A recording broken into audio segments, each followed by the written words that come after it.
Então, o tema de hoje é Leis Morais, parte 2. E parte 2 porquê? Há umas semanas atrás, a Catarina fez uma apresentação com a parte 1. Olha, que não quer. Às vezes é só o primeiro.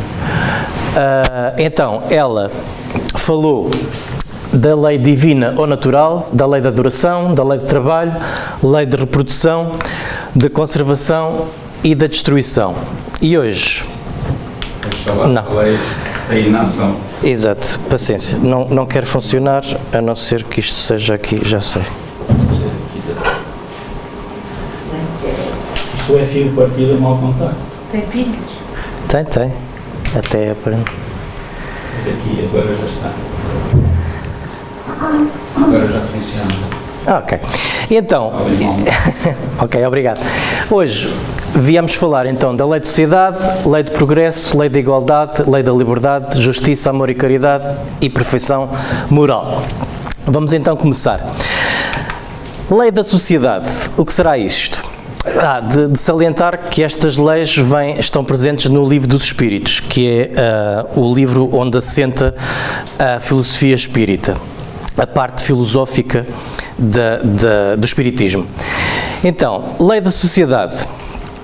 Nós, enquanto espíritos, porque nós somos também espíritos, estamos temporariamente num corpo de carne, necessitamos de vida social. Mas de vida social não é de Facebook, nem dessas redes sociais. É mesmo de estar em sociedade, de aprendermos uns com os outros, de estarmos misturados, desculpa a expressão. Portanto, a relação da criatura com o outro obriga-nos a desenvolver o nosso psiquismo e vamos nos adaptando às várias realidades diferentes que vamos encontrando no dia-a-dia. Então, nenhum de nós é completo e nós estamos todos misturados exatamente uns com os saberes, outros com outras experiências e tudo mais. Para quê? Para irmos aprendendo uns com os outros. Então, nesta troca que nós temos uns com os outros, vamos aprendendo e vamos evoluindo e vamos nos completando também com os nossos semelhantes, porque vamos imaginar, eu não tenho jeitinho nenhum para trabalhos manuais, então há alguém que tem jeito para mudar uma lâmpada ou para arranjar qualquer coisa, não vou ser eu, né? E o contrário. Então, e as pessoas que escolhem uma vida de isolamento voluntariamente? Se for um isolamento absoluto, tipo um ermita, os espíritos indicam-nos que é condenável porque não tem utilidade para ninguém e é contrário à lei divina da lei da sociedade, mesmo que seja para fugir ao pernicioso contacto no mundo. Eu, quando estava a preparar isto, lembrei-me em Sintra, que eu embora tenha nascido em Coimbra, eu cresci ali na zona de Sintra e passei lá a minha juventude toda. Então há lá um convento, já muito antigo, em que tem lá uma gruta em que houve um frade, já na Idade Média. A história por acaso está muito curiosa. O frade, aquilo era um convento em que havia alguns frades que estavam só no convento em isolamento, ou seja, tinham contacto uns com os outros, mas não tinham contacto com o exterior. Mas depois havia outros frades que tinham contacto com algumas aldeias que havia lá perto e tudo mais, e faziam contacto com outras pessoas. E há um frade que era o Frei Honório, que há uma vez que estava na horta do convento a preparar lá, a tratar da horta, e passou uma donzela a cavalo, e ela estava meio perdida e pediu-lhe indicação, se ele sabia dizer por onde, ela precisava de ir lá para um certo sítio. E ele lá deu a indicação, só que ele ficou encantado pela rapariga que estava no cavalo. E então ele achou na cabeça dele que aquilo era o diabo a tentá-lo. E o que é que ele fez? Já não bastava estar no convento, ele tornou-se voluntariamente ermita e foi para dentro daquela gruta e nunca mais lá saiu. Iam lá os outros frades dar-lhe de comer, que até o Lord Byron fez um poema muito curioso, que está lá, que é: aqui padeceu Honório só, inverno após inverno, a fim de ganhar o céu, fez da terra um longo inferno. Mas, pronto, do ponto de vista espírita, isto não faz sentido nenhum, porque ele fez mal a alguém? Não. Mas fez algum bem? Também não. Esteve ali sozinho a orar e tal, e não tinha contacto com ninguém. Mas isto é diferente. Havia burros, não? Exato. Mas isso é completamente diferente de um isolamento temporário. Até nós vemos exemplos, Jesus, que andava com os apóstolos e tudo mais, muitas vezes tinha necessidade de se afastar e de estar em oração e de pensar e tudo mais. Nós, ao nosso nível, é igual. Muitas vezes nós precisamos de nos recentrar, pensar sozinhos. Isso não tem problema absolutamente nenhum. Um pouco de recolhimento, silêncio, altruísmo, enfim, pensar às vezes é necessário para desenvolver um trabalho específico, e então não devemos confundir o isolamento temporário com o voto de silêncio, porque muitas vezes, até mesmo nós todos os dias devíamos retirar um bocadinho para nós e pensar um bocadinho, e depois mais à frente até vou falar sobre isso. Portanto, estas duas realidades que eu acabei de colocar estão em polos completamente diferentes. Outros laços que também que estão intimamente ligados com os laços de viver em sociedade é os laços de família. E aqui também fomos buscar dois exemplos opostos. Bom, se nós hipervalorizarmos, ou seja, dermos muito valor à família e não existe mais nada senão a família e tudo mais, ficamos presos num circuito fechado de interesses que são comuns, não é? E também é uma forma de isolamento, é só a família e mais nada, não existe mundo. E depois existe o oposto, que é não ligarmos nenhuma à família enfim, é só pensarmos na nossa própria vida, é um pouco egocentrista. Então, aqui, como em tudo, é necessário o equilíbrio. Nem tanto ao mar, nem tanto à terra. Obviamente a família é importante, mas as outras pessoas também são importantes. E quantas vezes nós não encontramos pessoas amigos, ou enfim, que até às vezes nos dizem mais do que alguns elementos de família, pronto, e que desenvolvemos também ali relações de amor, seja de que tipo for. Lei do progresso. Ora bem, o espírito, quando é criado, está no estado de natureza, mas atenção, não vamos confundir com a natureza que nós estamos habituados de ir para a natureza.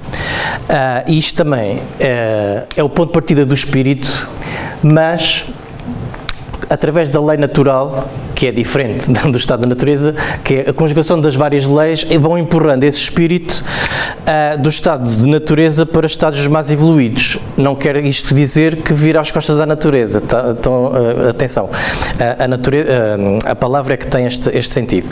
Então, nós somos criados simples e ignorantes, e depois, com os desafios que nos vão surgindo e com as decisões que vamos tendo, vamos, enfim, e através das várias leis que regem o universo, vamos sendo impulsionados a avançar. Mas por vezes parece que não estamos a evoluir. Por exemplo, nós temos, mesmo a nível arqueológico, por vezes parece que existiram civilizações muito avançadas para o seu tempo, em que depois o conhecimento que tinham parece que se perdeu, não é? E depois algumas coisas já nem se sabe para que é que aquilo servia e parecem ser bastante avançadas, pelo menos para o tempo em que foram construídas. Mas isso é só aparente. Porquê? Aqueles espíritos que compunham estas civilizações, à medida que foram evoluindo, né, e foram desencarnando, passaram para outros sítios, continuaram a nossa evolução. E os espíritos que reencarnaram ali, sendo parte deste povo, sendo um pouco mais atrasados, as coisas foram-se perdendo, entendem? Então isto é só ilusório e não contraria a lei do progresso. Porque lá está, não são os mesmos espíritos e vamos sendo substituídos. Portanto, não é um povo que se degenera. São espíritos menos evoluídos, reencarnados num meio que lhe é favorável à sua evolução. Então, esta marcha do progresso é composta. Uma vez ouvi aqui uma analogia que eu gostei bastante e vou utilizá-la. É como se fosse as duas asas para voar, não é? De um lado temos a asa da intelectualidade e do outro lado temos a asa da moral. Em algumas vidas nós evoluímos mais numa das coisas, noutras vidas evoluímos mais noutras, mas o objetivo é estar mais ou menos sempre equilibrado para nós conseguirmos voar e ir subindo, evoluindo aos poucos.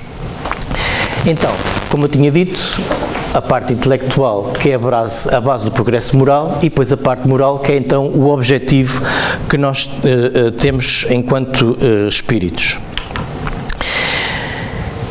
Mas, se isto não estiver equilibrado, pode surgir aqui algum tipo de problema, não é? Como assim? Na marcha do progresso, quando o progresso intelectual é muito maior que o progresso moral, o resultado é o sofrimento. Ou seja, e todos nós possivelmente já ouvimos falar, quanto mais não seja na história, de pessoas muito inteligentes, mas moralmente pouco evoluídas, e depois parece que há sempre sofrimento ali relacionado com isso, com decisões que vão tomando, enfim, se não for sofrimento próprio aos que os rodeiam, enfim, no extremo depois também será sofrimento próprio, em princípio. Quando o progresso intelectual então é igual ao progresso moral, sabedoria é a diferença. Mas isto, aos poucos e poucos, nós vamos sempre evoluindo nas duas vertentes, está bem? A marcha do progresso é muito lenta, nada dá pulos na natureza e às vezes não sempre, as ideias demoram algum tempo a germinar na mente coletiva, nas consciências coletivas, para então passarmos um bocadinho mais à frente. E nós vemos isso em tudo.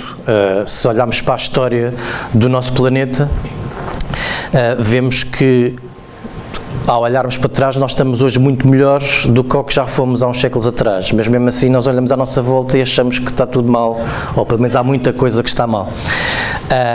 Mas as coisas foram evoluindo, por exemplo, em termos de leis, também já vamos falar disso um bocadinho mais à frente, já temos leis muito melhores do que há uns séculos.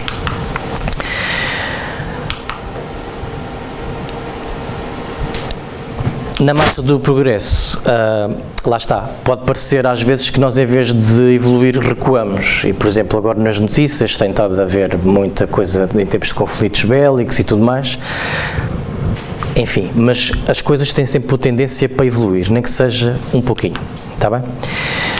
Se nós formos ver, verificamos que o homem do século XXI, lá está, é muito mais evoluído do que já foi há séculos.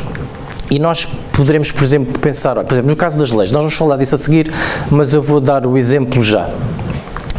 Nós, há muitos séculos atrás, tínhamos leis de se roubou, corta a mão, se foi infiel, pumba, pedras, não é? Hoje já não é assim. Temos uma lei perfeita? Não temos, mas as coisas aos poucos e poucos, hoje não passa para a cabeça de ninguém esse tipo de leis, nós achamos que é selvagem. Se calhar daqui a uns séculos também olham para nós e também acham selvagem, pelo menos parte de nós, gostarem muito de touradas ou de ter o cão atado a uma corrente toda a vida, não é? Pronto, esse tipo, agora por acaso foi para os animais, mas isto podia ser qualquer coisa, com qualquer coisa. Então, o progresso da legislação humana.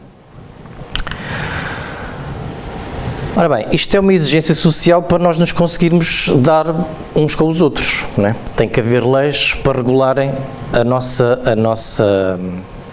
nossa vida. Mas existem as leis naturais, as leis de Deus, e existem as leis do homem, para nós conseguirmos entendermos uns com os outros.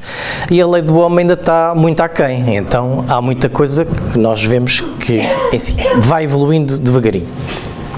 E à medida que o homem for evoluindo, estas leis também irão sendo aperfeiçoadas.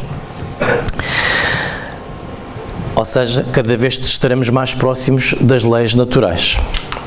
Então, nós para vivermos na civilização, temos então um conjunto de valores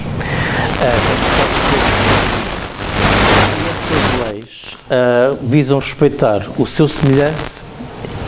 Aliás, estes valores visam respeitar o seu semelhante e criar leis justas que dão ao homem paz de consciência. Alguns de vocês, se calhar, estão a pensar, mas nós vemos sempre nas notícias que acontece sempre alguém que foge à justiça e tudo mais. Ok, mas aos poucos vai. Se fôssemos ver, se calhar, as notícias de há um século atrás, estávamos pior. Então, e a influência do espiritismo no progresso da civilização? Será que tem alguma influência? Tem, porque o espiritismo, como é algo natural, que foi transmitido pelos espíritos, como é que é o mundo do lado de lá, irá tornar-se uma crença geral. E atenção, quando nós dizemos que irá tornar-se uma crença geral, não é que todas as pessoas se vão tornar espíritas, não é isso. As pessoas, independentemente da corrente que lhes faz sentido, por exemplo, da religião ou o que for, essas religiões é que ou vão avançando para espiritualizarem-se, ou então vão ficar por caminho. Isto aos poucos e poucos, claro, não é agora em 5 ou 10 anos. E com a tendência da evolução e das novas descobertas, obviamente que daqui a uns séculos pode não se chamar-se espiritismo, ou o espiritismo ser só uma facção, mas pode chamar-se outra coisa qualquer. Mas estas ideias que o espiritismo defende há de tornar-se a crença natural e geral. O materialismo estará condenado e a tendência é, à medida que nós vamos evoluindo, a parte do materialismo vai ficando cada vez mais de parte. O que parece que agora ainda é impossível, não é? Porque estamos sempre a substituir, então, por exemplo, nos computadores ou nos telemóveis, aquilo é sempre a correr. Igualdade natural. Todos nós somos criados simples e ignorantes e todos iguais, ou seja, não existe diferenças para Deus. É porque é que umas pessoas aparentemente, porque nós nunca sabemos o que é que vai dentro de qual é o verdadeiro eu da outra pessoa.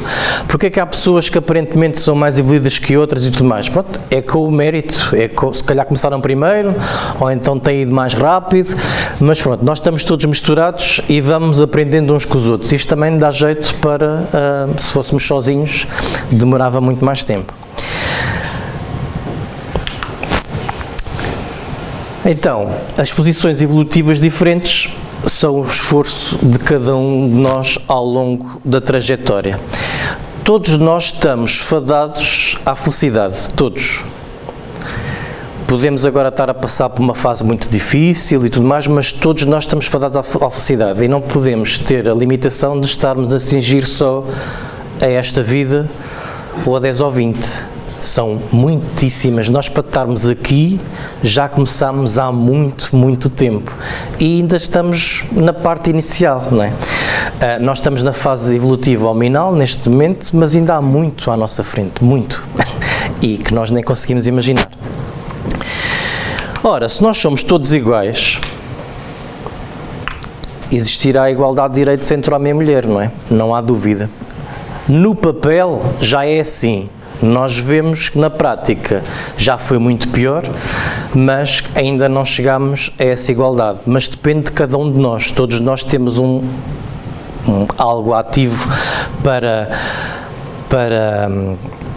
a fazer nesse sentido. Por exemplo, eu estou-me a recordar, acho que foi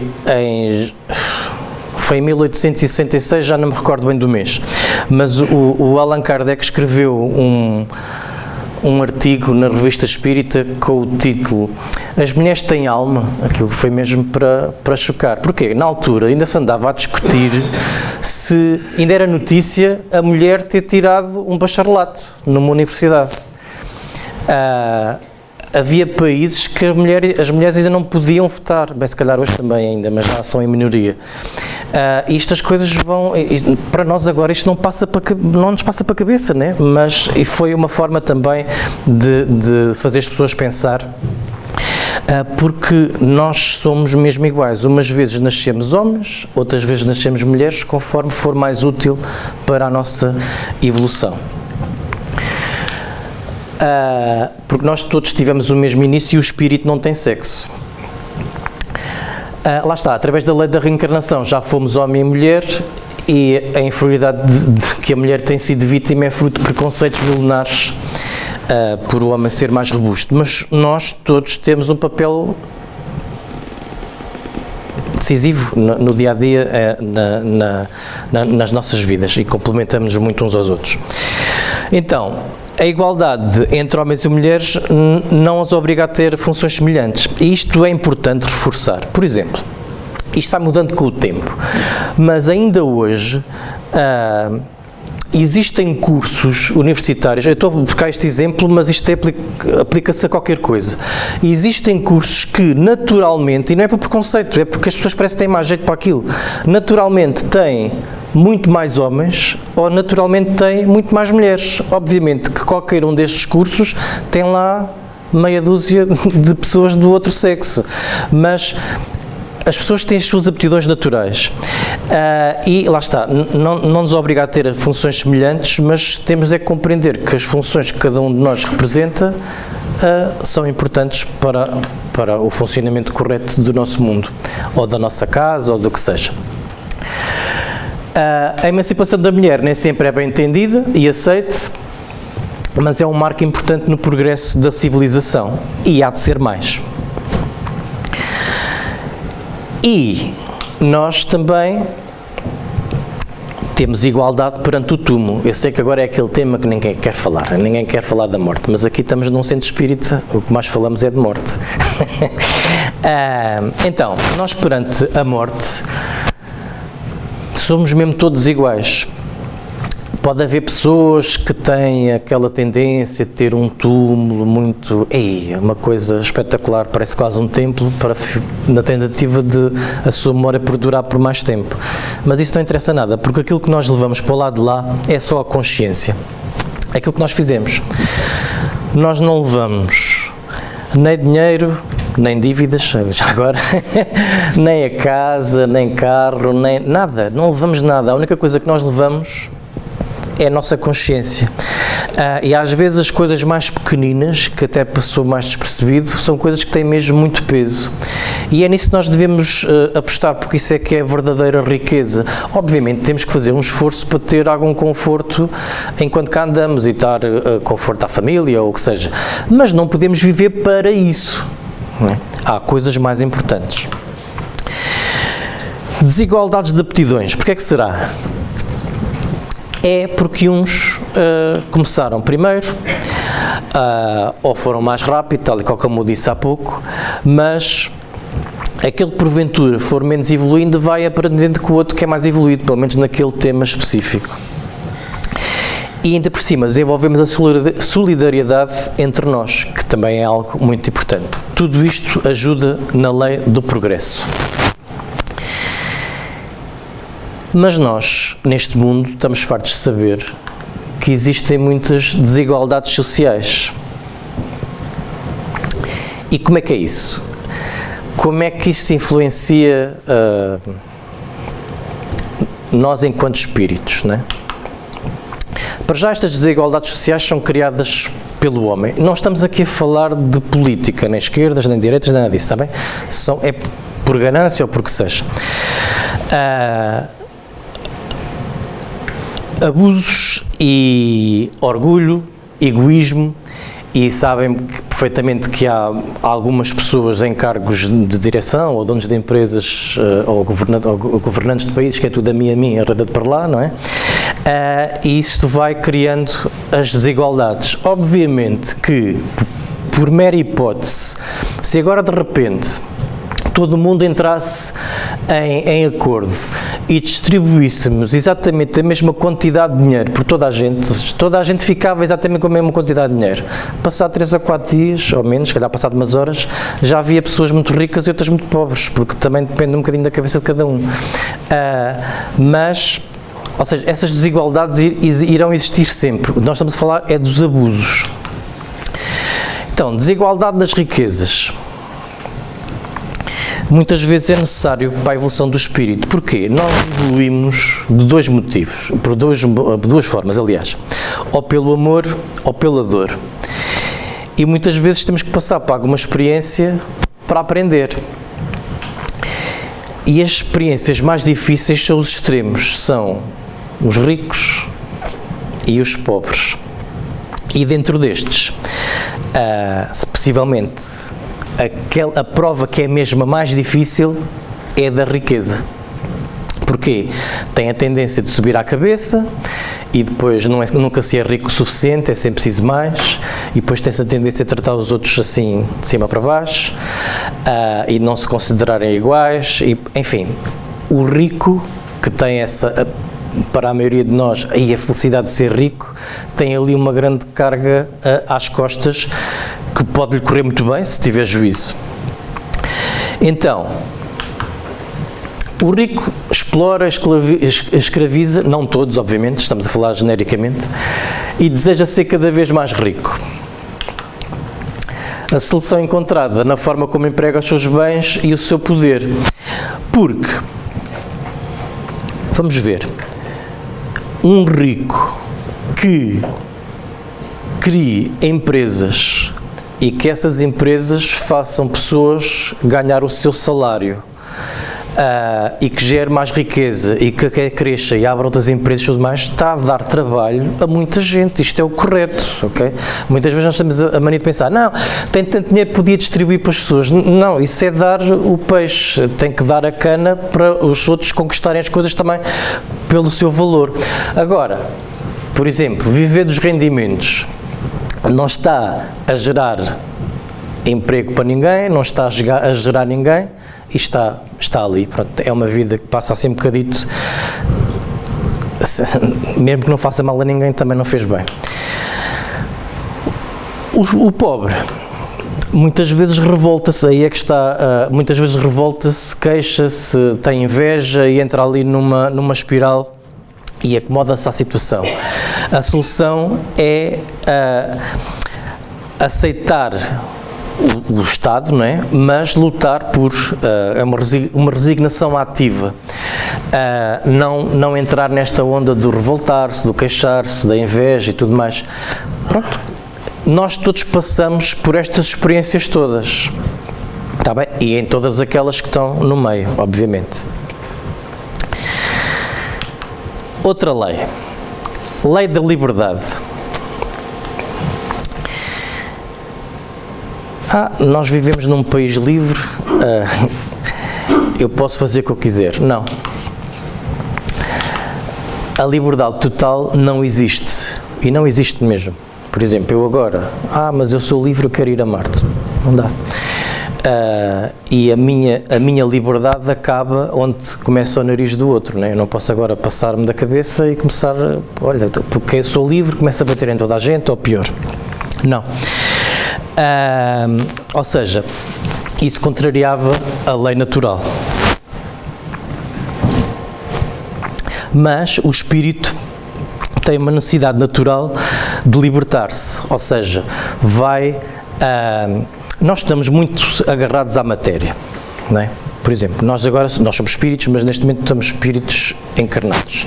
E à medida que vamos evoluindo, vamos nos depurando, não só espiritualmente, como também no corpo que precisamos. Por exemplo, se calhar daqui a 5 ou 6 séculos, ou mais, não importa, pronto, alguns no futuro, estaremos num mundo em que até os próprios corpos já são menos materiais, não é? E nós vamos conquistando isso por nosso próprio mérito e vamos nos libertando também da matéria, do materialismo e tudo mais. Agora, escravidão. Escravidão é errado, claro. A sujeição absoluta de alguém a outra pessoa. Nós pensamos que o tempo da escravatura que foi lá uns séculos atrás, mas não, ainda hoje existe. Mesmo que seja dissimulada. E isto surgiu como uma lei humana, mas vai desaparecendo à medida que a Terra evolui. A tendência é que as coisas se vão tornando cada vez mais humanas. Ou seja, não nos passa para a cabeça de ninguém, bem, passa para a cabeça de alguns nesses, senão não havia estas fotografias. A desigualdade natural não significa que o mais forte domine o mais fraco, mas que ajude. Não é? Isto é completamente errado. Mas todos nós temos aqui, nós temos a tendência a dizer assim, pronto, está ali alguém que é dono de qualquer coisa e que explora estas pessoas e tudo mais, mas nós todos temos culpas no cartório. Porquê? Quase a totalidade de nós, não estou a dizer para nós mudarmos, porque faz parte agora do nosso dia-a-dia, mas alguma coisa vai ter que se mudar. Todos nós, por exemplo, usamos telemóveis, não é? Ou a esmagadora maioria de nós. Não só os telemóveis, como muitos outros equipamentos, têm uma coisa muito importante para funcionarem, que é a bateria. As baterias precisam de uma série de coisas que andam a ser extraídas assim. Não é só os carros elétricos ou tudo mais, até porque os carros elétricos, há quem aponte muito este tipo de problema. O carro elétrico, de facto, na sua fabricação, polui muito mais do que um carro a combustão, mas depois isso ao longo de quilómetros e quilómetros dilui-se, não é? Mas ainda assim temos dois problemas, é a parte inicial, como é que se resolve isto, e também a parte final, o que é que depois se faz às baterias quando o carro deixa de funcionar. Mas pronto, isto foi uma à parte, peço desculpa. Mas há uma liberdade que nós temos, total. Mas atenção, liberdade com responsabilidade, porque nós somos livres de fazer o que queremos, mas depois vamos sempre buscar aquilo que fizemos, que é a liberdade de pensar. Nós temos liberdade ilimitada de pensar. Agora, a maioria de nós pensa que o pensamento não é nada, não é? O pensamento é algo que está aqui dentro da nossa mente, mas que não existe, existe para nós. O que os espíritos nos explicam é que isso não é bem assim. O pensamento é alguma coisa. Por exemplo, se eu agora dissesse assim, pensem numa árvore, cada um de nós está a pensar numa árvore diferente. Eu não consigo saber quais são as árvores que vocês estão a pensar e vocês também não conseguem saber qual é a árvore que eu estou a pensar, mesmo que seja abstrata, que não existe. Agora, imaginemos um espírito que esteja aqui ao pé de nós, consegue percepcionar aquilo que nós estamos a pensar, essa árvore. E nós estamos a criar. Por exemplo, quando nós decidimos criar algo, nem que seja, sei lá, um oleiro, que faz aquelas peças em barro, não é? Ele, antes de começar a fazer a peça, muitas vezes já está a pensar, já criou aquilo em pensamento, na espiritualidade. Portanto, é alguma coisa. E os nossos pensamentos influenciam o que nos rodeia. Por exemplo, se eu agora pensar assim muito mal do Lucas, digo assim, o Lucas, não sei, pronto, uma coisa que é muito má. Eu estou a lançar aqui um pensamento, uma seta. Invejoso, não é? Exato. Já faz isto. Exato. E se o Lucas tiver desprevenido, aquilo pode mesmo afetá-lo, não é? Mas há uma coisa que não afeta só a ele, eu a ter um pensamento destes também me estou a afetar a mim. Então, nós temos liberdade ilimitada para pensar, mas depois, perante a lei divina ou natural, somos responsáveis pelo que passa pelo nosso pensamento. E agora já está toda a gente, mas eu de vez em quando penso grandes disparates. Pois. Estamos nesta fase de evolução. Temos é que, quando percebermos isso, temos que mudar o chip e mudar o pensamento para outra coisa.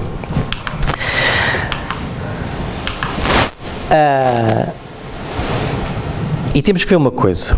Os pensamentos que são nossos representam muito daquilo que nós somos, não é? Muitas vezes nós temos pensamentos...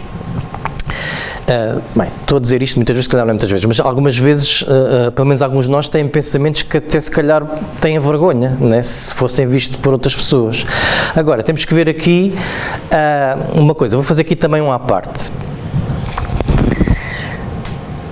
Por vezes, e nós temos que estar despertos para isso, nós pensamos sobre determinada coisa num sentido, portanto, temos aquilo vincado, já tudo bem, vamos evoluindo, às vezes até podemos mudar de opinião, mas eu acho que relativamente a qualquer coisa é assim, pronto, e temos aquilo vincado durante anos. Se de repente nos começa a vir um pensamento completamente contrário àquilo que nós achamos, né? E ali, pim, faz assim. E nós, estou a pensar disparate, eu nem sou nada assim. Aí temos que ter, isso é atenção, porque o pensamento pode não ser nosso. Eu agora, para vocês me estarem a ouvir, o que é que tem que acontecer? Eu tenho que utilizar as minhas cordas vocais, não é? Para emitir um som que é captado pelos vossos ouvidos e tudo mais, isso aqui. Se nós agora estivéssemos todos do lado de lá, no lado espiritual... Alguns estão. Exato, sim, mas nós aqui... Isso é porque eu estou a ser uma grande seca hoje. Se nós estivéssemos no mundo espiritual, eu não precisava de estar a falar para estar a palestrar, não é? Era porquê? Pelo pensamento. Nós comunicamos por pensamento e às vezes é como antenas de rádio. Vocês já repararam, por exemplo, isto entre casais acontece com alguma frequência, mas até mesmo entre amigos que sejam muito próximos. O pensamento tem uma onda, vamos imaginar que é como se fosse uma onda de rádio. E à medida que nós vamos passando anos e anos com aquela pessoa, muitas vezes essa onda de rádio vai se aproximando. E quantas vezes já não nos aconteceu, nós pensávamos assim, olha, agora... estava mesmo a apetecer um corneto de chocolate e outra pessoa diz assim, estava mesmo a pensar nisso. Estão a ver, houve ali um bocadinho que houve como se fosse transmissão de pensamento. Só que eu estou a tentar levar isto a outro nível, que é, imaginem que eu sou um espírito desencarnado, não gosto nada do Lucas e o Lucas não me vê, né? Está encarnado, e eu começo-lhe a separar ao ouvido a dizer assim, olha, tu não prestas, tu isto ou aquilo, o que é que andas cá a fazer, por exemplo, né? E começa-nos a surgir aquele pensamento, temos de ter cuidado com isso. Quando o pensamento é contrário àquilo que nós achamos, temos que mudar, temos de estar alerta para isto, orai e vigiai. Exato, exatamente.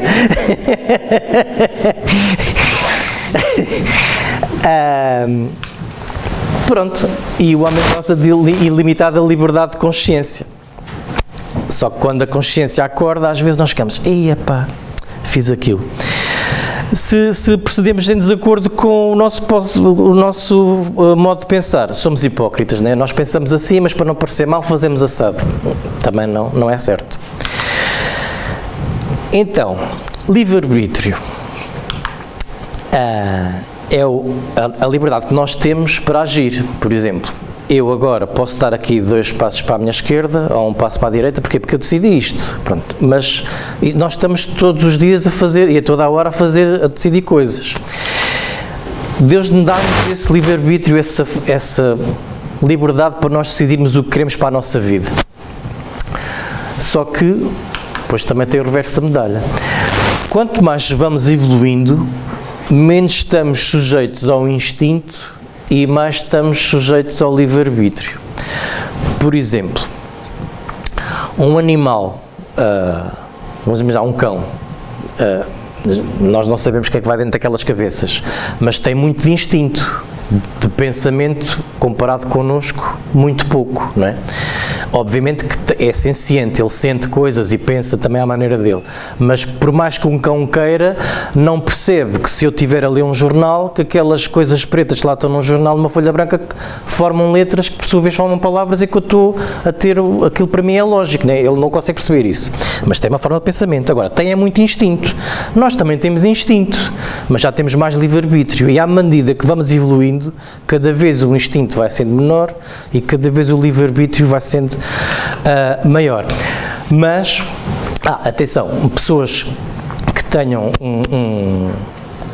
uma insuficiência mental, por exemplo, não têm livre-arbítrio, não têm responsabilidade sobre os seus atos, sobre as suas escolhas, obviamente.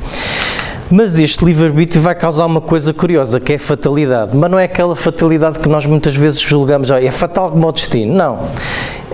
O destino somos nós que os criamos todos os dias com as nossas escolhas do nosso livre-arbítrio, né? Então, esta fatalidade é com aquilo que tem que obrigatoriamente acontecer, mas que fomos nós que escolhemos. Ou seja, Imaginem isto, não existe destino, mas antes de nascermos, alguns de nós, pelo menos, decidiram, ou então alguém decidiu por nós, que para o nosso estado evolutivo, que era necessário, assim, pinceladas gerais, que acontecesse ali 2 ou 3 marcos importantes na vida. Estou a falar para coisas boas ou menos boas no nosso entendimento, né? Da nossa forma de ver. Ou seja, através da dor ou do amor. E quando somos nós a escolher, é esse livre-arbítrio. E depois essas coisas, quando acontecem, às vezes nós ficamos, é uma fatalidade, mas até fomos nós que escolhemos. Estão-me a fazer entender, se calhar aqui foi um bocadinho confuso.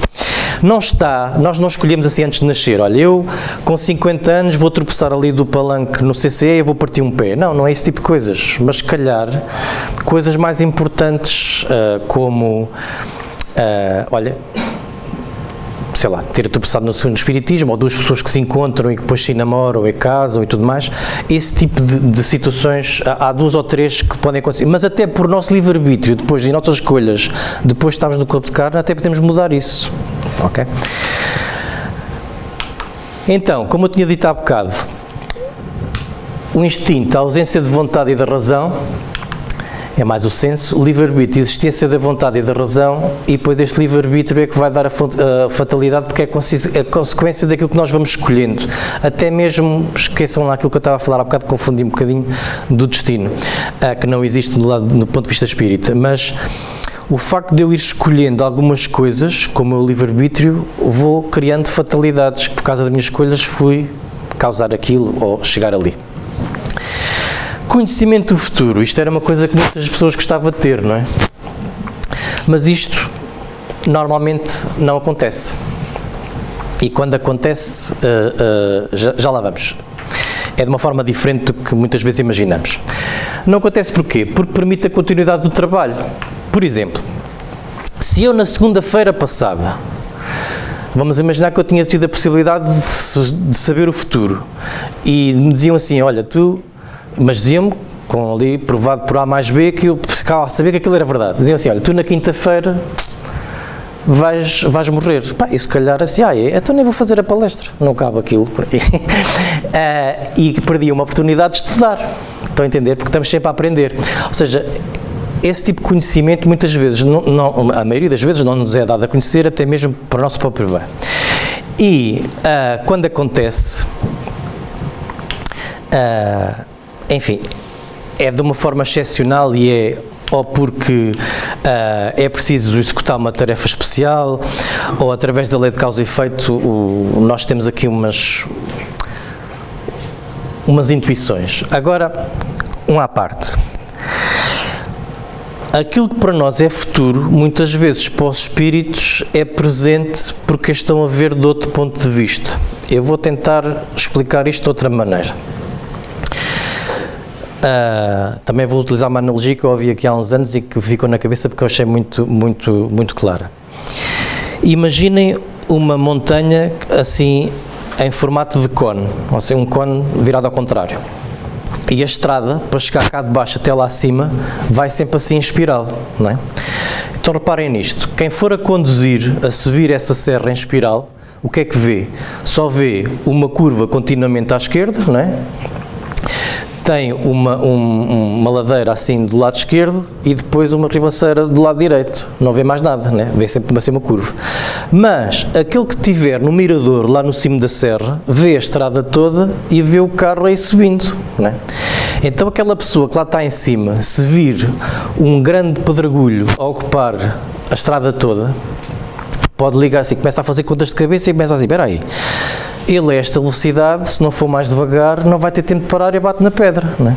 Então pode telefonar, para o kit de mãos livres, porque ele vai conduzir, pode telefonar a dizer assim, olha, atenção que aí à frente há uma pedra, e assim, tal, e uma pessoa vai assim um bocadinho mais devagar, e depois chega lá e a pedra estava lá mesmo. Ei, previu o futuro. Não previu nada, previu o futuro, ele foi cálculos, tipo, se continua assim, vai acontecer aquilo, mas ele estava a ver no presente, só que estava a ver de outra perspectiva.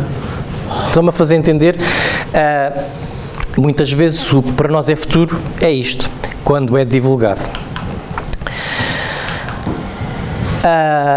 Pronto, e apesar de Deus ter todo o conhecimento e saber os resultados das provas, nós não estamos dispensados delas, porque é assim que nós vamos tendo, ou não, mérito a todo o momento.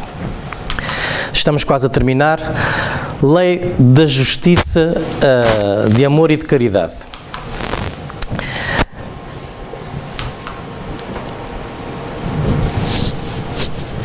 Basicamente, a justiça é nós respeitarmos os direitos dos outros.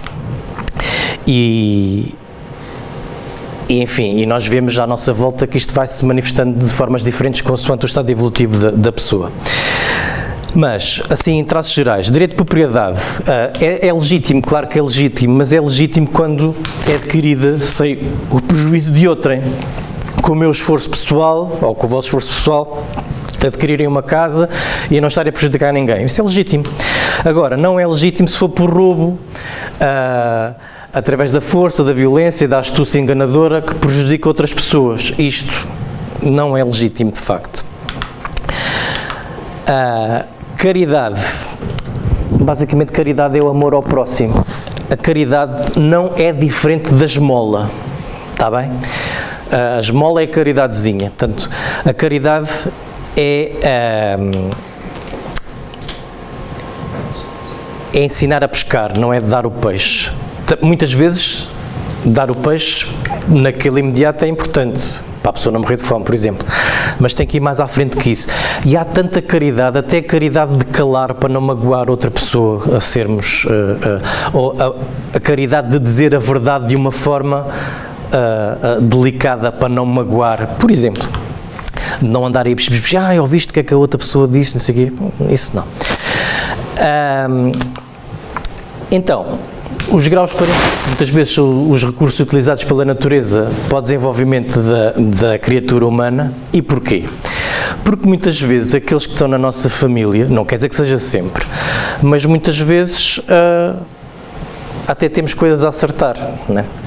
E como entre pais e filhos, ou primos, ou tios, há uma proximidade maior, às vezes nascemos aí para ir burilando aquilo que no passado já foi uma coisa mais, mais negativa. E depois, por fim, ainda temos aqui as virtudes e os vícios. Ora bem, as virtudes é todo o esforço voluntário para vencer vícios, por exemplo.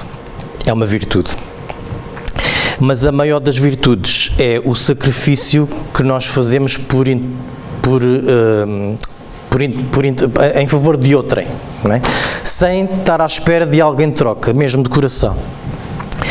E então, a caridade é a fonte de todas as virtudes. E agora tentem reter isso na vossa cabeça, da caridade ser a fonte de todas as virtudes, que é para nós vermos também qual é que é a fonte de todos os vícios, daqui a um bocadinho. Então, o homem de bem, o carácter do homem de bem, reconhece-se pela sua elevação espiritual, pela sua calma, pelo aquilo que vai fazendo de correto. O autoconhecimento, isto é muito importante, nós conhecermos a nós próprios. Muitas vezes não conhecemos a nós próprios e não perdemos tempo com isso. Isso é ótimo para o nosso desenvolvimento. Já dizia o Sócrates, conhece-te a ti mesmo. É a forma para a perfeição moral. Então, e como é que podemos fazer isto? Todos os dias, por exemplo, antes de dormir, pensar o que é que eu fiz hoje que podia ter feito melhor, ou o que é que eu deixei de fazer que devia ter feito, não é? E temos que tentar evitar ao máximo fazer o mal. Depois temos os vícios, mas não é só este tipo de vícios, há muitos vícios, está bem? Então, quando nós voluntariamente nos arrastamos para maus pendores, seja deste tipo de vícios ou outros, estamos a sair dos carris. Muitas vezes não nos torna más pessoas, mas estamos a sair dos carris e devemos burilar isso e alterar isso. Muitas vezes nasce do egoísmo, da insegurança, etc. E depois também temos as paixões. As paixões é um concentrado de energia que nós temos por determinado tema, ou por alguém, ou seja o que for. Isso torna-se um exagero. Mas depende, não é? Podem ser más quando nos dirigem, fanatismo, e conduzem ao abismo, ao fracasso, e que não trazem nada de bom, vá. E podem ser boas quando nós as dirigimos a elas, e com razão e bom senso. Penso que é fácil de entender. Agora, o egoísmo, e há muito tipo de egoísmo, não é? É o pior dos vícios. Tadã! E agora? Ainda pior que o tabaco, vejam bem. E é de onde deriva todo o mal. Lembram-se há bocado eu ter dito da caridade de onde deriva todo o bom? O pior dos vícios é o egoísmo e é de onde deriva todo o mal. E é o mais difícil de se perder. Então devemos tentar trabalhar isto em nós, cada um de nós. E há muita forma de ser egoísta e muitas vezes nem sequer nos apercebemos disso. Temos de estar atentos. Pronto, em jeito de conclusão, isto hoje foi mesmo quase até à hora. Temos que nos conhecer a nós próprios e ao meio que nos rodeia, às leis que regulam os relacionamentos com esse meio e com os seus semelhantes, aplicando o conhecimento das leis morais a nós próprios. É o que leva o espírito à perfeição, ou a caminho da perfeição. É o objetivo da nossa existência, é este. A bibliografia foi maioritariamente o Livro dos Espíritos e também o Espiritismo, que entretanto mudou de nome e agora passou a ser o curso de Espiritismo.